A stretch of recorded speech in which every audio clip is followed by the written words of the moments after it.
করে আমি মনে করি যে ভাবি ভাবি যে সম্মানটা বাংলা একটা মানুষ সারাদিনে এত কথা কিভাবে বলে তাই বুঝে আসে না। সব সময় কথা বলতেই থাকে। আর বর্তমানে এই ব্যক্তিকে চিনে না এমন মানুষ সোশ্যাল মিডিয়া জগতে অন্তত নেই।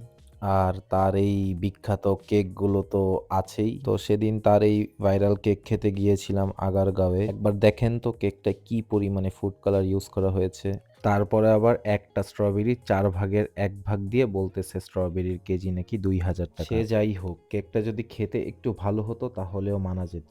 কেকটা আমি জাস্ট ওই ১ বাইট নিয়ে পাশে একটা ছেলে দাঁড়িয়েছিল, তাকে আমি দিয়ে দিলাম। আমার কথা মানুষ এত দূর-দূরান্ত থেকে আপনার কাছে আসতেছে, আপনার এই ভিডিও দেখে আপনি ভাইরাল হইছেন সেটাও খুব ভালো কথা। কিন্তু কেকগুলার কোয়ালিটি তো আরেকটু ভালো করা উচিত। এনিওয়েজ এরপরে আমরা চলে যাই হচ্ছে সুগার উইলসে।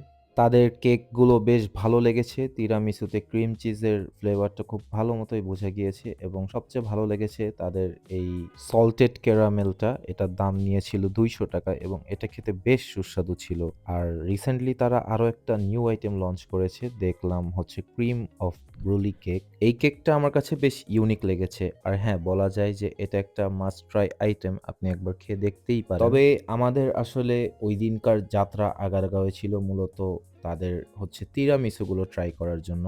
কারণ বর্তমানে যতগুলো রিলস দেখছি সব রিলসেই কিন্তু কম বেশি তিরামিসু নিয়ে বেশ একটা হট্টগোল চলছে। যেমন জাকির ভাই দাবি করে তার ওই কেকগুলো নাকি তিরামিসু। খেতে তো একেবারেই অখাদ্য যেটাকে বলে। একেতে প্রচুর পরিমাণে ফুড কালার ইউজ করা হয়েছে।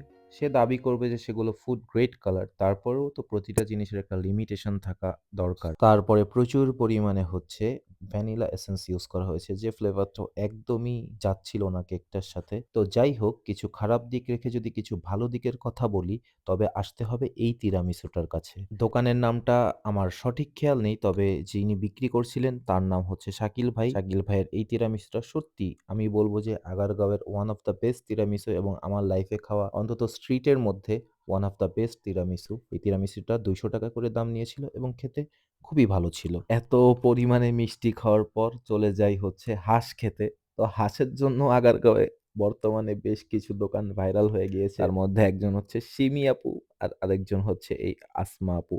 তো আমি আসলে সিমি আপুর কাছে যেতে চেয়েছিলাম। উনার দোকানটা খুঁজে না পাওয়ায় এই আসমা আপুর হাঁসের দোকানে মাংসটা যাই। দেখতে বেশ সুস্বাদু ছিল। তবে মসলার পরিমাণ আরেকটু কম হলে আরো ভালো লাগতো। তবে মাংসটা ওভারঅল খেতে খুবই ভালো লেগেছে।